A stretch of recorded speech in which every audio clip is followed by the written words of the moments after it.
नमस्कार मित्रों, आज हम आपको लेकर चलेंगे उस युद्ध भूमि की ओर जहां केवल अस्त्र शस्त्र नहीं बल्कि आत्मा की लड़ाई लड़ी जा रही थी। कल्पना कीजिए, जब अर्जुन ने अपने ही सगे संबंधियों को रणभूमि में खड़ा देखा, उसका आत्मबल डगमगाने लगा। युद्ध जीतना अब लक्ष्य नहीं रहा, जीवन का अर्थ ही खो गया था। तब एक प्रश्न उठा, धर्म क्या है, कर्म क्या है और सफलता का मार्ग कौन सा है? कुरुक्षेत्र का रणभूमि शंखनादों से गूंजता हुआ, रथों की गर्जना और योद्धाओं की हुंकार के बीच अर्जुन खड़ा था, लेकिन उसका मन मौन था। एक ओर धर्म का पक्ष, दूसरी ओर अपने ही प्रियजन। उसने सामने देखा भीष्म पितामह जिनके आशीर्वाद से जीवन पाता था, द्रोणाचार्य जिनके चरणों में शिक्षा पाई थी, कृपाचार्य, शकुनी, दुर्योधन, दुःशासन, सब अपने, सब परिचित, पर आज शत्रु के रूप में। उसका हृदय कांप उठा। अर्जुन, हे माधव, इन अपनों पर शर चलाना क्या मुझे शोभा देगा? क्या ऐसी विजय मुझे चैन दे सकेगी? क्या यह रक्त की विजय नहीं, आत्मा की हार नहीं? उसका गांडीव हाथों से ढीला पड़ गया। वह रथ में बैठ गया, एक योद्धा नहीं, एक उलझा हुआ मानव बनकर। उसकी आंखों में जल नहीं था, पर करुणा बह रही थी। श्री कृष्ण ने मौन होकर उसकी ओर देखा। वह भय नहीं था अर्जुन के भीतर, बल्कि प्रेम और द्वंद्व का सागर था। वह रथ को युद्ध भूमि के बीच में ले आए ताकि अर्जुन अपने कर्तव्य को स्पष्ट देख सके। श्री कृष्ण, हे पार्थ, ये केवल युद्ध नहीं, ये धर्म युद्ध है। यहां गद्दी नहीं, सत्य दांव पर है। धर्म की रक्षा के लिए किया गया युद्ध कभी पाप नहीं होता। ये तप है, ये त्याग है।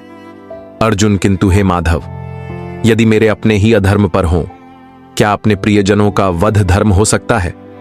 श्री कृष्ण, जो धर्म से विमुख हो जाए वह केवल शरीर से अपना होता है, आत्मा से नहीं।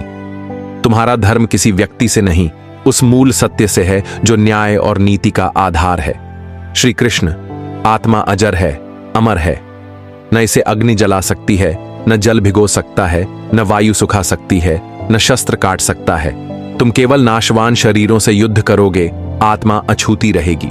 श्री कृष्ण, यह युद्ध केवल बाह्य नहीं, यह तुम्हारे भीतर के मोह, भ्रम और भय से भी है।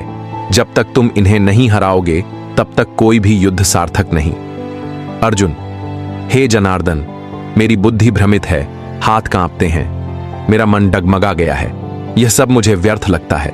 कहां है इसका समाधान? श्री कृष्ण, जब हृदय मोह से भर जाता है, तब विवेक की ज्योति मंद पड़ जाती है। मुझे गुरु मानो, स्वयं को समर्पित करो, यही ज्ञान का आरंभ है। अर्जुन, हे केशव, आप ही मार्गदर्शक हैं, पर मैं अब भी अंधकार में क्यों हूं? श्री कृष्ण, क्योंकि जब तक तुम स्वयं को कर्म के बंधन से नहीं मुक्त करते, तुम सत्य को नहीं देख सकते। त्याग ही प्रकाश का मार्ग है। फिर श्री कृष्ण ने अपने विराट रूप का दर्शन कराया, वह रूप जिसमें सृष्टि और प्रलय एक साथ थे। अनगिनत मुख, अग्निमय नेत्र, आकाश को भी पीछे छोड़ता तेज, यह दृश्य शब्दों से परे था। उसमें देवता, दानव, जीव, काल, ब्रह्मांड सब समाहित थे। न प्रारंभ न अंत, बस विराट था, असीम था, अपार था। अर्जुन, हे प्रभु, यह कौन सा रूप है? आप कौन हैं?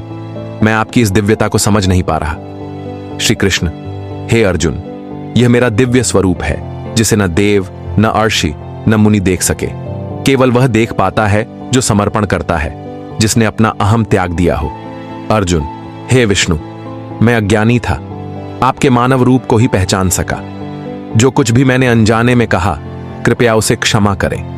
आप ही ब्रह्म हैं। श्री कृष्ण ने अपना सामान्य स्वरूप धारण किया और बोले, अब तुम समर्पित हो चुके हो।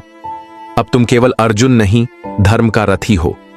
मोह समाप्त हुआ, अब कर्म का समय है। अर्जुन दृढ़ स्वर में, हे गोविंद, मेरी स्मृति लौट आई है। अब मुझे संशय नहीं, अब मुझे भय नहीं। मैं धर्म के लिए, सत्य के लिए युद्ध करूंगा। अर्जुन ने गांडीव उठाया और रणभूमि की ओर देखा। उसकी दृष्टि में स्पष्टता थी, चेहरे पर संकल्प। वह योद्धा अब केवल युद्ध नहीं, धर्म का व्रत ले चुका था।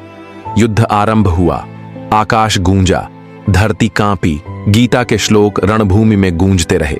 एक एक कर भीष्म, द्रोण, कर्ण जैसे महान योद्धा गिरे, पर धर्म अडिग रहा। अंततः धर्म की विजय हुई। श्री कृष्ण की वह गूढ़ मुस्कान शेष रही, जिसमें संकल्प था, शांति थी और आत्मा की पराकाष्ठा थी। उन्होंने सिद्ध किया कि जहां श्री कृष्ण होते हैं वहां धर्म और विजय निश्चित होती है। चाहे युद्ध कितना भी विकट क्यों न हो, अर्जुन जैसा शिष्य हो, जिज्ञासु, समर्पित, कर्तव्यनिष्ठ, वहां पराजय कभी टिक नहीं सकती। जब एक ओर योगेश्वर श्री कृष्ण हो और दूसरी ओर धनुर्धारी अर्जुन, तब इतिहास जन्म लेता है और युगों तक आदर्श बन जाता है। यही गीता का संदेश है। मोह, भ्रम और भय को त्यागो, अपने कर्म को ही धर्म मानो और निष्काम भाव से उसे करो। यही मुक्ति है, यही जीवन का लक्ष्य है। क्योंकि यत्र योगेश्वर कृष्णो यत्र पार्थो धनुर्धर तत्र श्रीर्विजयो भूतिर्ध्रुवा नीतिर्मतिर्मम। जहां योगेश्वर श्री कृष्ण हैं और जहां धनुर्धारी अर्जुन हैं, वहां श्री, विजय, विभूति और नीति ये सभी सदा रहती हैं। यह मेरा अटल मत है। यह कथा केवल एक युद्ध की नहीं, यह आत्मा की विजय की कथा है। यही है श्रीमद् भगवद गीता का शाश्वत सत्य, जो युगों युगों तक प्रकाश फैलाता रहेगा। ऐसा ही प्रेरणादायक वीडियो देखने के लिए बने रहे हमारे साथ। वीडियो अच्छा लगे तो शेयर करें, लाइक करें, कमेंट करें